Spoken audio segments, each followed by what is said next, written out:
क्या आप जानते हैं कि रामायण के बाद शूर्पणखा का क्या हुआ? अगर आप नहीं जानते तो आज हम आपको यही बताने जा रहे हैं। जो शूर्पणखा रावण के वंश के विनाश की वजह बनी, वो रावण की मौत के बाद कहाँ चली गई? आपने कहीं भी उसके बारे में पढ़ा या सुना नहीं होगा, लेकिन आज हम आपको उसका पूरा रहस्य बताएंगे। शूर्पणखा का विवाह कालकय जाति के राक्षस विदुज्जी से हुआ था, जो कि पाताल में निवास करता था। लंका पर रावण के राज्याभिषेक होते ही उसने त्रिलोक को जीतने का प्रण किया। इसलिए वे सभी लोकों में युद्ध के लिए विचरने लगा।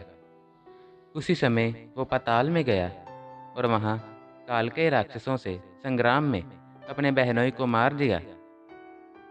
पाताल विजय कर जब वो लंका पहुंचा तो पीछे शूर्पणखा भी आ पहुंची और विलाप करने लगी। जब रावण ने उसका कारण पूछा तो शूर्पणखा ने कहा कि आपने खुद ही मुझे विधवा कर दिया है और अब मेरे विलाप के विषय में पूछ रहे हैं। तब रावण ने उसे कहा कि मैंने जानबूझकर उसे नहीं मारा। मैं युद्ध के नशे में था और उस समय मुझे इस बात का ध्यान नहीं रहा कि सामने बहनोई है या कोई राक्षस। तब रावण ने शूर्पणखा को हर दूषण भाइयों के साथ 14,000 राक्षस दिए और जनस्थान में उसके लिए रहने की व्यवस्था कर, जहाँ वो आसानी से नर भक्षण कर अपना जीवन अनंत से गुजारे, वहाँ उसके रहने के लिए व्यवस्था की। उसके बाद जो हुआ वो तो सभी को विदित ही है, लेकिन लंका में रावण वध के बाद का वृत्तांत आज हमसे जाने।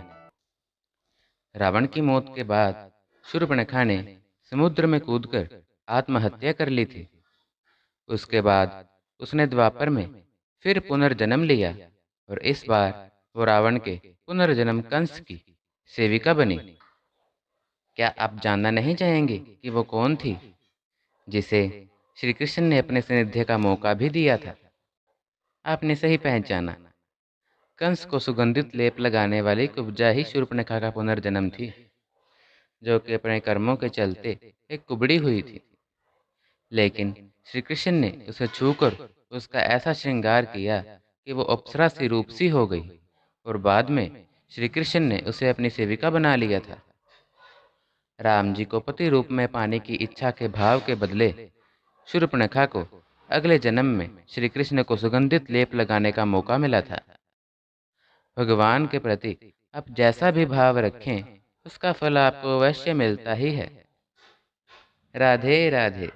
जय सिया राम।